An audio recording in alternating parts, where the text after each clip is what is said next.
guess at it, but I see, you can't substitute for millions of years of evolution and defining of roles. So people are self-selecting not to apply.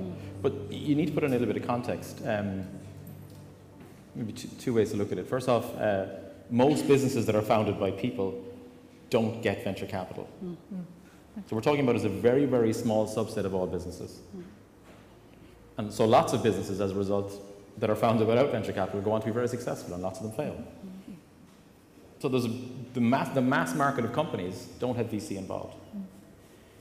Of the companies that get VC, well, half of them fail. So this intrinsically has a massive inbuilt failure rate. It is a very high attrition activity. It is not a job, it's not a career, it's not something you do for a while. It's actually borderline irrational and crazy. And I mean that quite sensibly. Because if you sat down and listed out the challenges, if you truly knew the challenges, and earlier on we talked about the hindsight test. Most entrepreneurs, if you ask them, or you ask their spouses about the challenges they faced, if they'd known them at the start, they wouldn't have started. And that's not a gender specific, that's just the truth. It's our optimistic gene that most people have that allows you to keep trying is the key. So I think women are selecting at some point. I think there's a massive internal bias everywhere you go. I have two young daughters, and I see the bias roll out in front of me. I work, my wife works, my wife's a scientist, she ticks all the boxes. And we see, and we're doing our best, we see bias deployed into our kids at incredibly young ages. Those biases are deployed everywhere, right in the school system. You have to have kids that love maths. You have to have girls that love maths and science. The same way they love English and languages. I don't think you're born with one gene or the other. You're immersed in one and you happen to like it over time. Oh, we did research for Women Event Tomorrow, which showed that 44% of girls had a perception that science subjects were more suited to boys. Now the difficulty is that unlocks something very profound, because particularly in US companies, the technical science route is the route to leadership. More so than here, actually. Here's the finance, accounting route. But in the US, in that foundation strain, it's the technical route that leads forward. Ina and Helen, I know you both want to get in there. I want to give a shout out to 3 young women who are here who have reduced the age of this group considerably. And there are 3 young scientist winners. Come on, stand up, girls. Woo! Go on.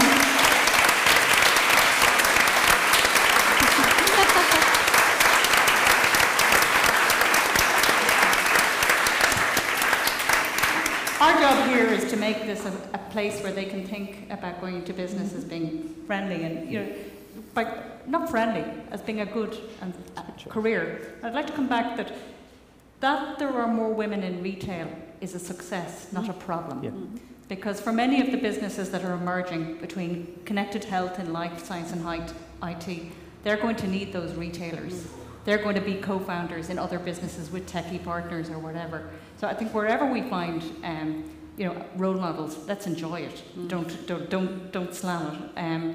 But towards founders, I found certainly through the work Paula Fitzsimons has done, and Jean is here from Enterprise Ireland as well, sitting down and explaining the finance side and explaining what we buy part of your company in order to get our money back at a certain stage.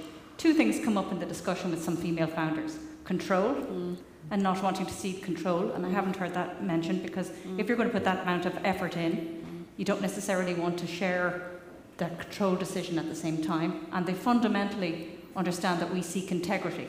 So they're not prepared to, if the alignment isn't there between what we need to put our money in to invest in and what their personal ambition to put that amount of their time and life into, they choose to walk away. Well, I say that's okay. I don't have a problem there, because I'm far more likely not to lose money in that situation. Yep. And integrity is probably the biggest thing in terms of getting VC investment. It's a very long journey, so you have to have the emotional trust in those people. The second thing is the finance side, but I think it's possibly equal in some of the men who come in, but the women often say it, that they don't understand. And they don't understand, and when liquidation preferences and when waterfalls and cap tables come in, maybe it's just a one-on-one when you explain, they want to know, well, if we sell the business for 30 million, how much do I get? Which is probably a lot better than talking about anti-dilution and force majeure. Very interesting, Ellen. I think everybody in this room, be they investors or entrepreneurs, but everybody here is responsible to really contribute to overcoming the barriers to the success female entrepreneurs or female founders, those female founders who were trying to achieve VC investment or other investment. So for the entrepreneurs, what I would say to them is, you know, you network differently. Invite your investors to your networking events, or where you let them know where you are. Speak to Ina's point, it's a long journey. These are long relationships that take time to build up. The investors that are here may not know where you're hanging out, what you're doing. Maybe they do, and they have not yet gone to your investor or to your networking events. So really encourage them to come to where you are, or try to incentivize them in some way to meet you, so that you can tell them and start to tell them your story and what you're seeking. For the investors, what I would say to is really look at the data that's coming out of the likes of Stanford and MIT. Look at the studies, look at companies like Julia's Eventbrite, figure out what were the success points for them. You'll see that the diversity in their founding teams, I would argue, is one of the biggest contributors to their success. So instead of pattern matching, I think this came up earlier on, people who look like John investing in other people, or John investing in people who look like himself. Instead of that happening, really apply with rigor, you know, the types of companies that you think, or the new companies, what new founding teams look like. Understand the success stories from those types of companies. Seek them out. If you meet people who have great technology ideas, who don't have the teams, encourage them to come to NDRC, encourage them to come to find other co-founders, so that they can really get that diversity in their team, and that then will make them more attractive. So there's responsibility on both sides, from the investors and the entrepreneurs, to really overcome the barriers. When we have hired, and it's relatively infrequently, I mean, these are small teams, there has been that question of, do we need to diversify a little bit? And it's there, and we think about it, and we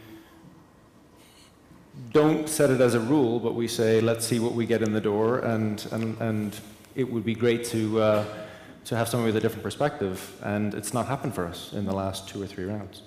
I think a different way to kind of look at this is, and it's the same thing, it's a role model situation. So, you know, does Delta Partners need a woman as an investor to make better decisions? Possibly.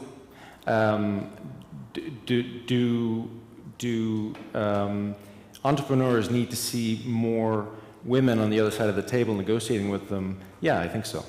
And it encourages the whole ecosystem to pursue their goals. And so, I mean, whether they be investors, whether they be successful founders like Julia, the more you can promote these cases, the better. And you know, taking gender aside, the more Irish successes we can promote, the better. So, you know, it is a relatively general point, but to the case that there are meek female founders out there that are afraid or concerned or don't feel like they're worthy, you know, the more they can see people like them succeeding, the better. Just coming back to the point about gender diversity in general, I mean, Credit Suisse has done a study that has proven that when you have more than at least 3 women on board of directors of big multinationals, that you do increase the return on investment by 26%. It actually has a direct causality to the bottom line.